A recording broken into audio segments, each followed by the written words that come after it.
bem, irmãos, vamos ouvir a palavra do Senhor nessa manhã, e eu peço que você acompanhe comigo a leitura do Evangelho de Mateus, capítulo de número 13. Diz assim: Naquele mesmo dia, Jesus saiu de casa e se assentou à beira-mar. E grandes multidões se reuniram em volta dele, de modo que entrou num barco e se assentou. E toda a multidão estava em pé na praia. De muitas coisas lhes falou por parábolas, dizendo: Eis que o semeador saiu a semear. E ao semear, uma parte caiu à beira do caminho, e vindo as aves a comeram. Outra parte em solo rochoso, onde a terra era pouca, e logo nasceu, visto não ser profunda a terra. Saindo, porém, o sol a queimou, e porque não tinha raiz, secou-se. Outra parte caiu entre os espinhos, e os espinhos cresceram e a sufocaram. Outra, enfim, caiu em boa terra, e deu fruto, a 100, a 60 e a 30 por um. Quem tem ouvidos para ouvir, ouça. Então os discípulos se aproximaram de Jesus e lhe perguntaram: Por que o Senhor fala com eles por meio de parábolas? Ao que Jesus respondeu: Porque a vocês é dado conhecer os mistérios do reino dos céus, mas àqueles isso não é concedido. Pois ao que tem, mais será dado, e terá em abundância, mas ao que não tem, até o que tem lhe será tirado. Por isso falo com eles por meio de parábolas, porque vendo, não veem, e ouvindo, não ouvem, nem entendem. Assim neles se cumpre a profecia de Isaías: Ouvindo, vocês ouvirão, e de modo nenhum entenderão. Vendo, vocês verão, e de modo nenhum perceberão, porque o coração deste povo está endurecido. Ouviram com os ouvidos tapados e fecharam os olhos, para não acontecer que vejam com os olhos, ouçam com os ouvidos, entendam com o coração, se convertam e sejam por mim curados. Bem-aventurados, porém, são os olhos de vocês, porque veem, e bem-aventurados são os ouvidos de vocês, porque ouvem. Pois, em verdade, lhes digo que muitos profetas e justos desejaram ver o que vocês estão vendo, mas não viram, e quiseram ouvir o que vocês estão ouvindo, mas não ouviram. Ouçam, portanto, o que significa a parábola do semeador. A todos os que ouvem a palavra do reino e não a compreendem, vem o maligno e arrebata o que lhes foi semeado no coração. Este é o que foi semeado à beira do caminho. O que foi semeado em solo rochoso, esse é o que ouve a palavra e logo a recebe com alegria, mas ele não tem raiz em si mesmo, sendo de pouca duração. Quando chega a angústia ou a perseguição por causa da palavra, logo se escandaliza. O que foi semeado entre os espinhos é o que ouve a palavra, porém as preocupações deste mundo e a fascinação das riquezas sufocam a palavra, e ela fica infrutífera. Mas o que foi semeado em terra boa é o que ouve a palavra e a compreende. Este frutifica e produz a 100, a 60 e a 30 por um. Vamos orar? E deixe sua Bíblia aberta. Senhor, muito obrigado por essa manhã. Obrigado por aquilo que já tivemos a oportunidade de experimentar em Tua presença. Obrigado pela acolhida da Tua palavra, recepção com os irmãos. Obrigado pela palavra do Senhor que foi cantada nessa manhã. Palavra do Senhor que norteou as nossas orações. Palavra do Senhor, ó Deus, que será ministrada. Que nós possamos estar com os nossos ouvidos atentos para ouvir, os nossos olhos abertos para ver e aprender um pouco mais daquilo que o Senhor tem para cada um de nós, que nos ensina porque nos ama, que nos instrui porque nos ama. Obrigado, porque a palavra do Senhor pregada é a expressão do amor do Senhor para conosco. Oramos em nome de Jesus. Amém e amém. Queridos, essa, sem dúvida, juntamente com a parábola do filho pródigo, são as duas parábolas talvez mais conhecidas que nós temos na Bíblia Sagrada. Parábolas que tanto nós crentes conhecemos, como os não crentes também conhecem. Eu já ouvi essa parábola sendo compartilhada em palestras motivacionais, eu já vi parábolas como essa sendo citadas em sala de aula, em inúmeras ocasiões. E o problema de nós falarmos às vezes de algumas passagens conhecidas, é que parece que elas não trazem entusiasmo no nosso coração. A gente já vai para o texto com a nossa mente, o nosso coração blindado, achando que nós já ouvimos tudo aquilo que poderia se dizer sobre o texto bíblico lido. Nós já sabemos de cor as falas de Jesus, as implicações, as questões mais difíceis desse texto. E não só com essa parábola, mas com tantas outras, parece que o nosso coração já não se encanta mais com textos tão conhecidos da palavra do Senhor. E esse é um desafio de olharmos para o texto de Mateus 13 e tantos outros textos da Bíblia e nos encantarmos novamente com seus ensinos. Ainda que contenha uma mensagem simples, clara, objetiva, porque a parábola do semeador é uma das poucas parábolas a qual Jesus, inclusive, ele traz o seu significado, de modo que não temos como sair do texto ou inventar conclusões ou aplicações mirabolantes, porque já está muito evidente aquilo que Jesus já quer ensinar através dessa parábola, porque ele mesmo interpreta e dá o sentido pela qual essa parábola foi dita por Jesus. Então nós precisamos primeiro ter um exercício de abrir o nosso coração e permitir que o nosso coração mais uma vez seja inundado pela ação do Espírito Santo e que essas letras, elas se tornem garrafais ao nosso olhar, para que possamos ter um coração cheios do ensino da palavra e motivados para alinhar o nosso coração a ela. E antes de entrar mesmo no texto, eu gostaria de fazer algumas considerações iniciais. A primeira delas é que essa parábola, ela é tão importante que nós vamos ver Mateus, Marcos e Lucas registrando essa parábola, com algumas diferenças. Se você olhar lá em Lucas capítulo 8, ele é o autor que mais sintetiza essa parábola. É a parábola contada de um modo mais objetivo. Em Marcos 4, nós temos também essa parábola, só que Marcos ele nos dá uma informação muito interessante. Jesus parece que ele dá uma correção aos seus discípulos, porque quando os discípulos perguntam para Jesus, lá em Marcos capítulo 4, o que significa essa parábola?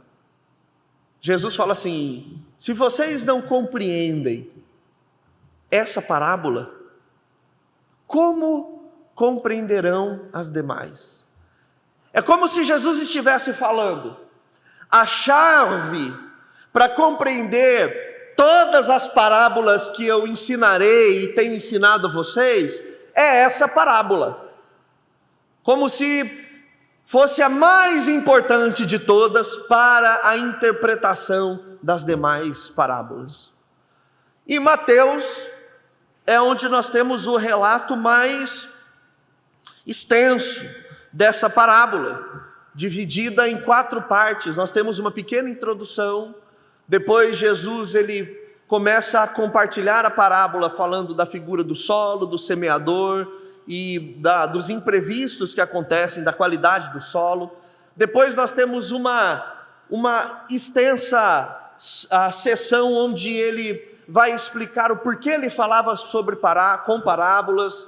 Ele vai fazer alusão ao texto de Isaías, que era um profeta que, quando ele pregava, as pessoas não ouviam, não davam ouvidos à sua mensagem, e depois ele volta então para a interpretação dessa parábola.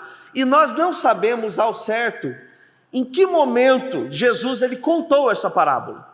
Qual é na cronologia da vida de Jesus, em qual momento ele disse? Porque os três autores vão situar essa parábola em momentos diferentes. Mas é muito interessante notarmos alguma coisa especial aqui em Mateus. Que tudo que os autores dos evangelhos, eles colocaram sobre a vida de Jesus, eles fizeram isso de modo cirúrgico e com um propósito muito específico.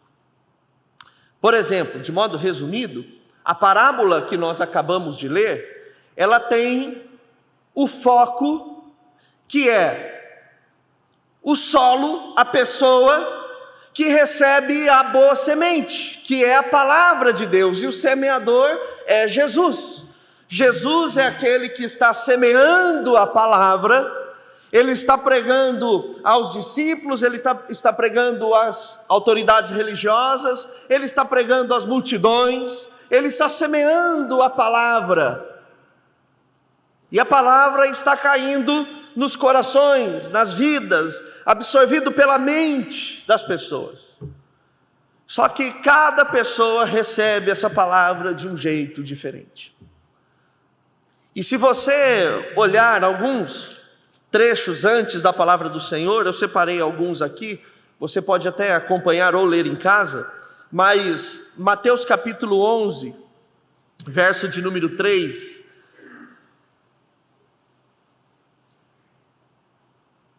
diz assim: você é aquele que estava para vir, ou devemos esperar outro? Essa é uma pergunta dos discípulos de João Batista, que são enviados por João Batista a perguntarem isso para Jesus. Quem é você? Você é aquele que deveria vir? Ou nós devemos esperar uma outra pessoa, o Messias de fato? Como é que Jesus está sendo acolhido na sociedade do primeiro século? Essa semente que temos recebido é sua mesmo ou devemos esperar uma outra? Se você virar o verso aí, a página no verso 18 do capítulo 11, uma própria declaração de Jesus. Ele dizendo: pois veio João, que não comia nem bebia, e as pessoas diziam: ele tem demônio.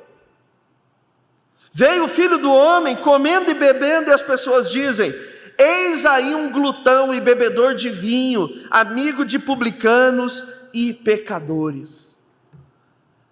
Nós estamos vendo um panorama de como as pessoas têm recebido Jesus.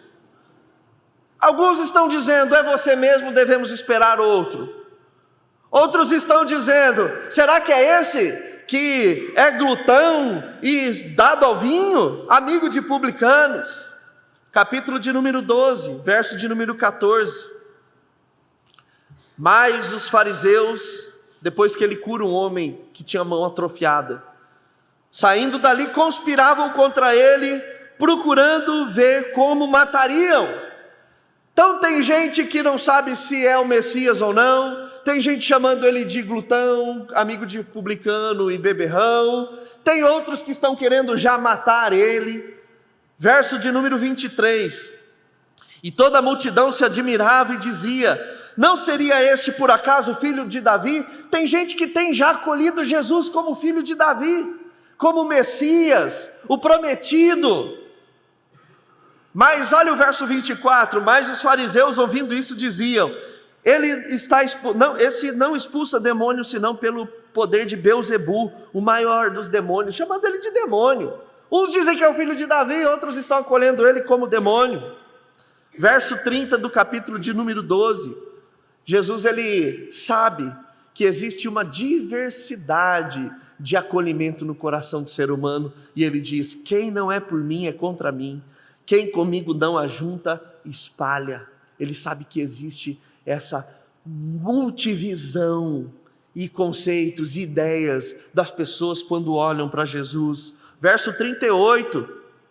Então alguns escribas e fariseus disseram a Jesus: mestre, queremos ver alguns sinais feitos pelo Senhor. Outros querem acolher Jesus a partir dos sinais, dos milagres, dos prodígios que ele faz. E aí, para finalizar, o verso de número 47. E alguém lhe disse: a sua mãe e os seus irmãos estão lá fora e querem falar com o Senhor. Porém Jesus respondeu ao que lhe trouxe o aviso: quem é a minha mãe? Quem são os meus irmãos? E estendendo a mão para os discípulos disse: eis minha mãe e os meus irmãos. Portanto, aquele que fizer a vontade do meu Pai Celeste, esse é meu irmão, minha irmã e minha mãe. Os que me acolhem no coração, os que recebem essa semente, esses são a boa terra. E depois de Mateus fazer um panorama de como as pessoas estavam recebendo Jesus, acolhendo Jesus, de modo cirúrgico, no capítulo 13, ele põe essa parábola. É como se Mateus, quando ele estivesse redigindo o seu evangelho, ele pensasse: o que vem agora? Tem uma história que Jesus contou, tem um ensino maravilhoso que Jesus contou. E agora é hora de colocar esse ensino nessa biografia. Parábola que Jesus ele falou do solo, de como as pessoas recebem a palavra do Messias, que está semeando a sua mensagem a todos. Então, nós vamos ver a ênfase dessa parábola na qualidade desse solo. E aí então, quando nós chegamos na parte D, lá no verso 18, que é quando Jesus ele faz a explicação dessa parábola, ele já nos dá o conceito, a ideia do que significa cada um desses cenários. E é importante salientar aqui, meus irmãos, que Deus, ele está ativo na terra. Ele não só semeou a palavra com a vinda de Jesus, mas Deus continua semeando a palavra através da pregação do Evangelho. Por isso que o nosso trabalho é pregar, é anunciar. O resto não é da nossa alçada. Nós nos igualamos a Jesus também como semeadores. Nós também estamos com a nossa bolsinha do nosso lado, que era assim que o fazendeiro, o agricultor, ele tinha lá no primeiro século, e nós também estamos colocando a nossa mão dentro dessa bolsa, pegando a semente do Evangelho e espalhando e jogando em todos os lugares. A nossa missão se compara também à de um semeador, como Jesus.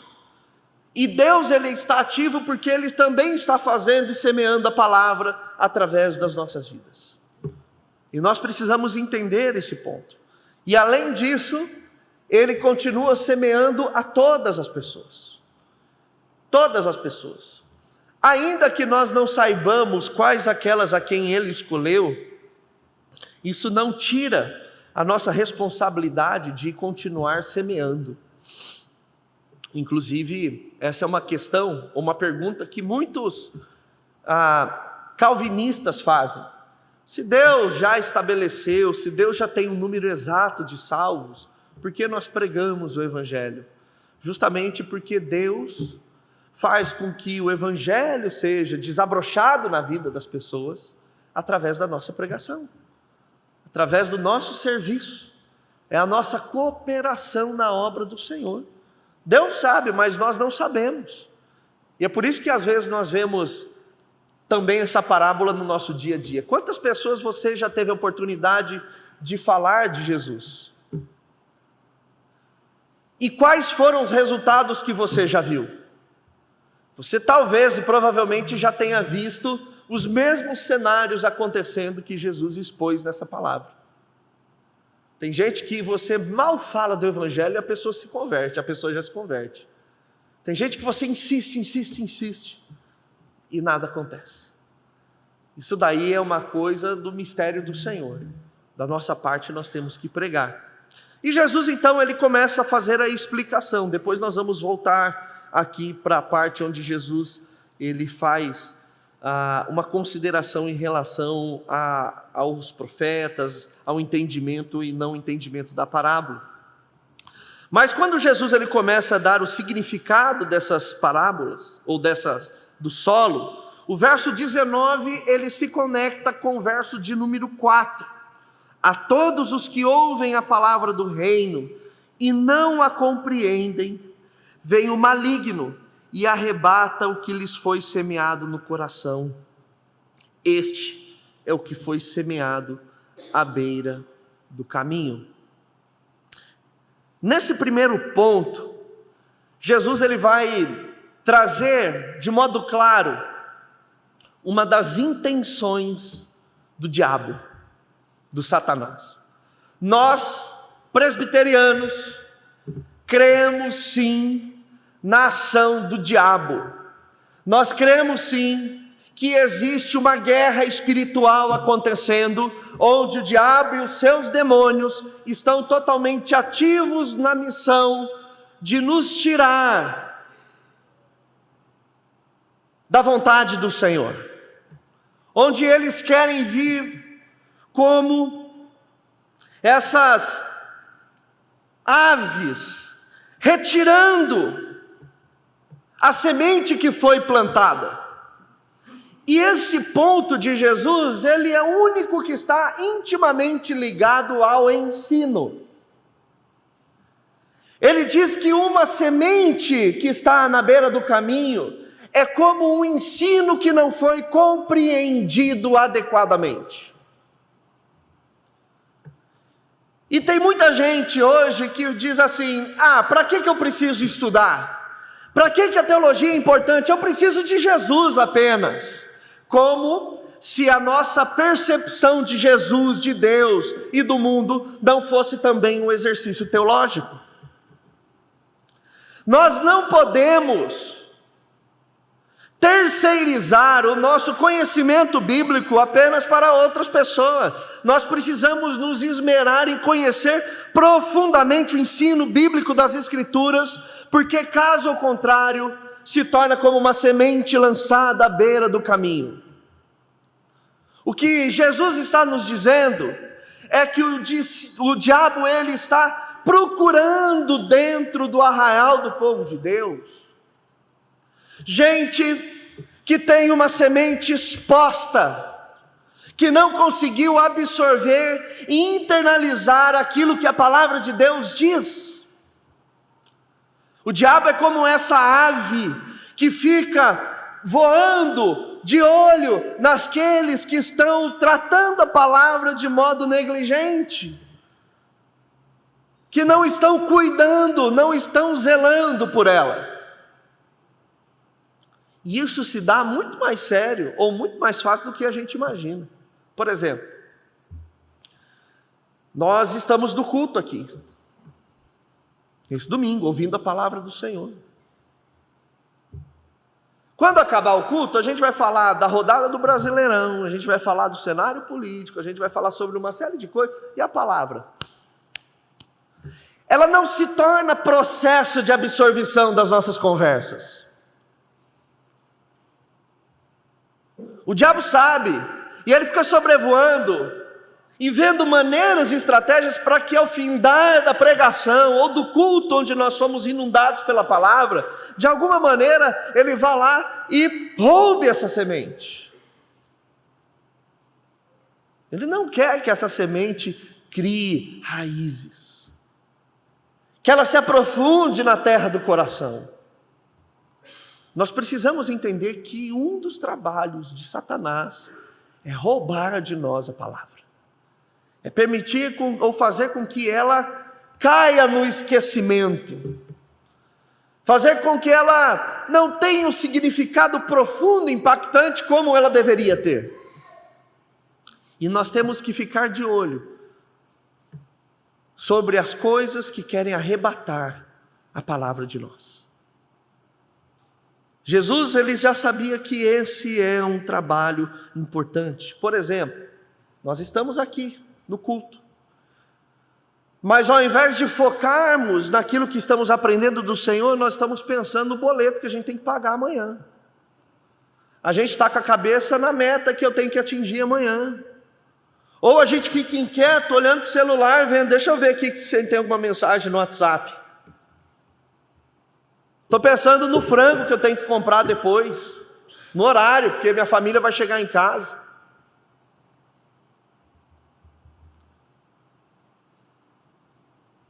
Estamos vendo as aves rodando e não permitindo que a semente ela aprofunde no coração. Sementes à beira do caminho, elas se tornam alimento fácil para que o diabo, juntamente com seus demônios, roubem. E é isso que Jesus está dizendo: vem o maligno e arrebata o que lhes foi semeado no coração. Vem o maligno e arrebata. A gente tem que ficar mais esperto um pouco. Às vezes a gente ouve a palavra do Senhor e fica para o culto. A gente não vai pensar em casa, não vai conversar com os nossos filhos, com o nosso cônjuge, como essa palavra pode encontrar solo fértil, porque vem o maligno e arrebata o que lhes foi semeado. O segundo cenário, o verso de número 20, ele está conectado com o verso de número 5, que é a semente que caiu em solo rochoso. O que foi semeado em solo rochoso, esse é o que ouve a palavra e logo a recebe com alegria, mas ele não tem raiz em si mesmo, sendo de pouca duração. Quando chega a angústia ou a perseguição por causa da palavra, logo se escandaliza. A palavra escandalizar aqui é logo tropeça, logo cai. O escândalo era uma linha que eles faziam como se fosse uma armadilha para derrubar um animal, na floresta, no campo ou no deserto. E é a mesma linguagem utilizada pela palavra. Eles tropeçam ali e caem. E esse cenário é interessante porque nós nos percebemos, ouvemos tantas pessoas que quando ouvem a palavra se alegram, ficam entusiasmadas. Elas dizem: pelo Senhor ganharei o mundo inteiro, pelo Senhor darei tudo o que eu tenho, farei isso, farei aquilo. A pessoa está o tempo todo com as mãos levantadas, com o coração aberto, adorando o Senhor.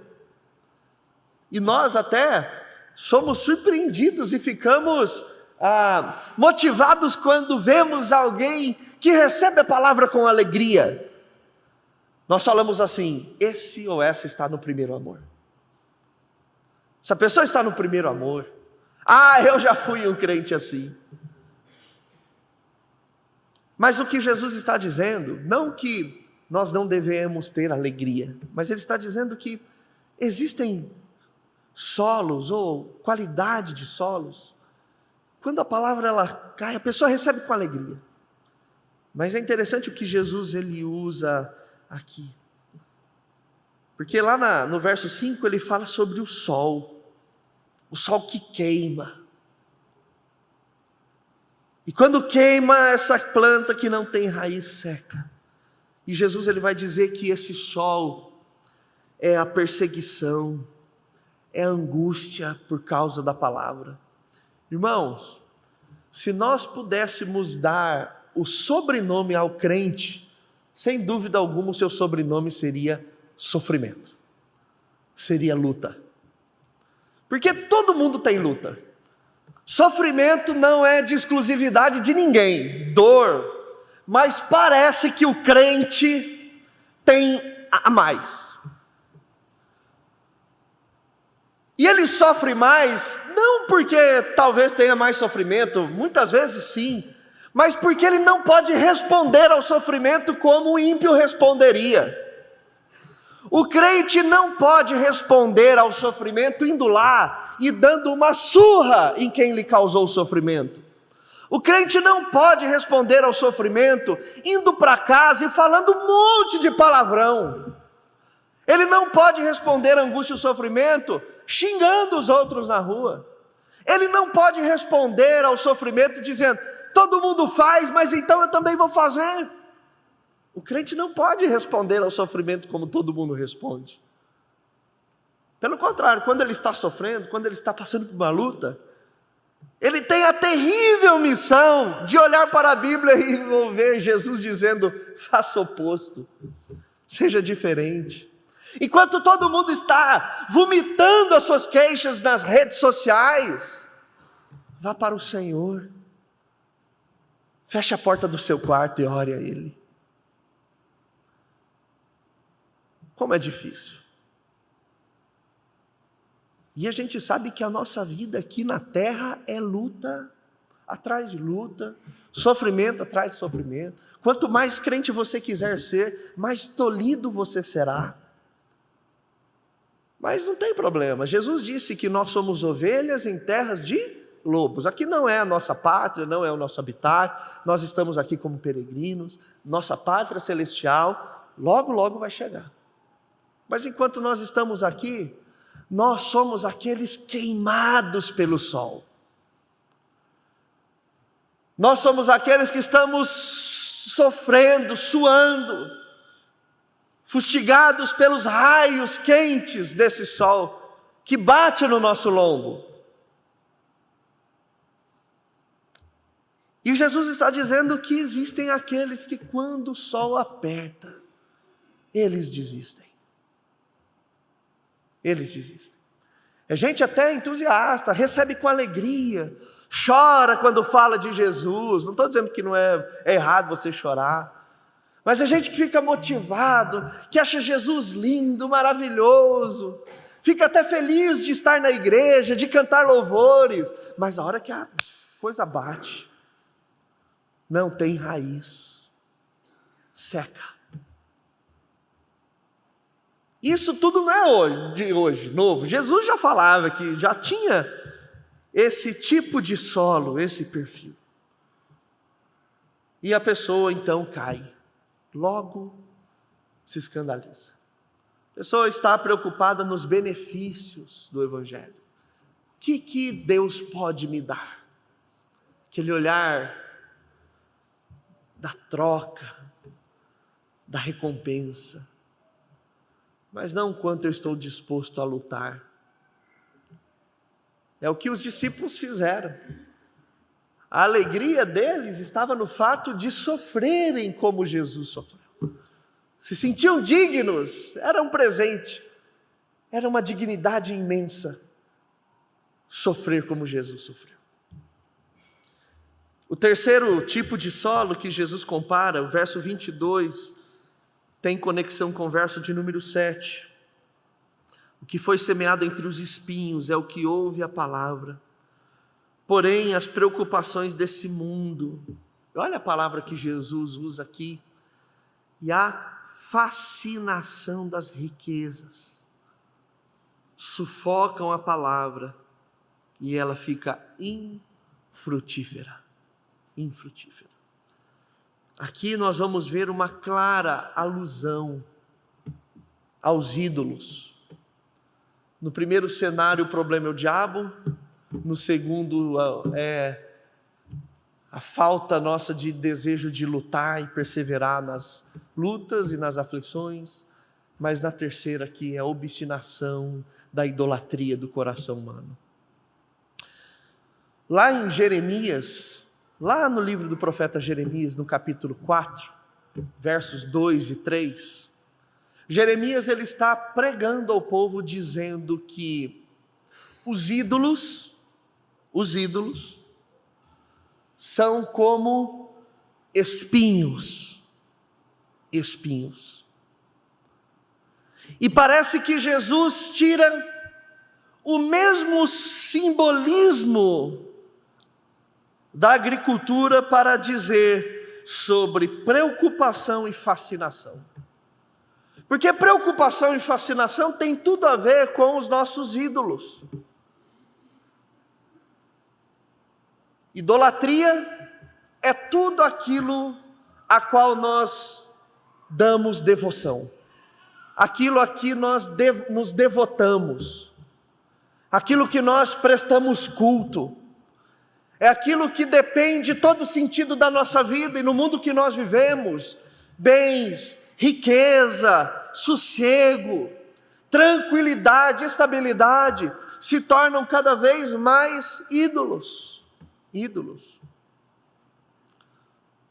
O fato da gente não querer ser importunado, apurrinhado com nada, é também evidência de que fazemos da tranquilidade um ídolo que não pode ser afetado jamais. Às vezes nós temos o dia cheio de trabalho, e geralmente as esposas, as mulheres ficam em casa, cuidando dos filhos, administrando o lar, e existem problemas reais que precisam ser compartilhados. O marido chega em casa e fala assim: estou cansado, não quero ouvir problema. Quero ficar no meu canto, na minha caixinha, quieto. Quero ter o tempo com o meu ídolo chamado paz, sossego. Como se a esposa também não tivesse. Como se o dia dela tivesse sido sossegado. Como se o dia dela tivesse sido a mil maravilhas. Mas isso pode também se inverter. As preocupações da vida. E aqui as riquezas, a fascinação, não significa em ter muito ou ter pouco. É o coração que não está contente com o que se tem. Porque pode ser que tenha alguém que ganhe R$1 milhão por mês e não seja fascinado pela riqueza. E pode ter alguém que ganhe um salário mínimo e ainda assim ser fascinado pela riqueza. Mas a questão é que essas coisas faz com que o crente se torne infrutífero. Porque Jesus disse: é impossível adorar a dois senhores, pois há de agradar um e odiar o outro. Vós não podeis servir a Deus e a riqueza. E é isso que Jesus está dizendo. Muitos crentes, muitos de nós, por conta das preocupações desse mundo e a fascinação das riquezas, estamos sufocando a palavra. E aí nós nos perguntamos: Senhor, por que eu sou um crente tão infrutífero? Deus responde: porque os seus objetivos são outros. Seu foco é outro. E por fim, o verso 23, ele é conectado com o verso 8, falando da boa terra. Mas o que foi semeado em boa terra é o que ouve a palavra e a compreende. Este frutifica e produz 100, 60 e a 30 por um. Irmãos, de certa maneira, todos nós que estamos aqui, pela graça e misericórdia do Senhor, somos essa boa terra. Porque a palavra do Senhor, ela foi semeada, ela frutificou e tem produzido. Você tem tido perseverança, se você fizer um raio-x na sua vida. Você tem procurado conter o seu coração em relação aos ídolos. Você tem procurado proteger a palavra da ação de Satanás para que ele não roube isso de você. E isso é graça, cuidado e misericórdia do Senhor. Mas isso não significa que nós não temos que lidar com os outros 3 cenários. De modo que essa parábola, e aqui eu quero fazer 3 breves aplicações, ela não deve ser lida com atenção pelos nossos corações. Então a primeira aplicação é: essa palavra deve servir para nós como motivo de alerta. Nós, como crentes, temos que estar alertas ao diabo, temos que estar alerta às lutas e provações, temos que estar alertas também diante das preocupações da vida e da fascinação da riqueza. Nós não podemos nos dar ao luxo de falar: essas coisas não têm nada a ver comigo. Então, primeira lição, aplicação: fique em alerta. Procure sempre olhar a sua vida. Eu tenho que sempre olhar a minha vida e ver como ela está em relação a esses tipos de solo. Porque pode ser que ora eu esteja como o solo à beira do caminho, ou como entre os espinhos, ou nascido nas pedras, que vem o sol e logo seca. A segunda aplicação, meus irmãos, é que nós precisamos também avaliar como temos respondido à mensagem do reino de Deus. Ela é prioritária ou ela é secundária em nossas vidas? Existem tantas outras coisas que tomam a frente ou vêm primeiro, ou a mensagem do reino de Deus, ela vem em primeiro lugar? Nós também temos que fazer essa pergunta para o nosso coração. Não só temos que estar atentos diante desse sinal de alerta, como nós também precisamos avaliar como temos respondido à mensagem que nos é anunciada, dia após dia, semana após semana, domingo após domingo. E por fim, terceira aplicação, é que nós ainda estamos vivendo em tempos de semeadura, e logo a colheita será feita. Isso foi uma coisa que os discípulos mesmos não entenderam, porque eles achavam que o Messias viria para colher. Senhor, é hoje que o Senhor restaurará o reino de Israel? Os discípulos a caminho de Emaús, lá no final do Evangelho de Lucas: Senhor, nós achávamos que Ele que iria trazer redenção a Israel.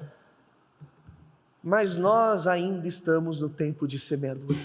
Nós ainda estamos no tempo da reflexão, da absorção. Nós estamos no tempo da pregação.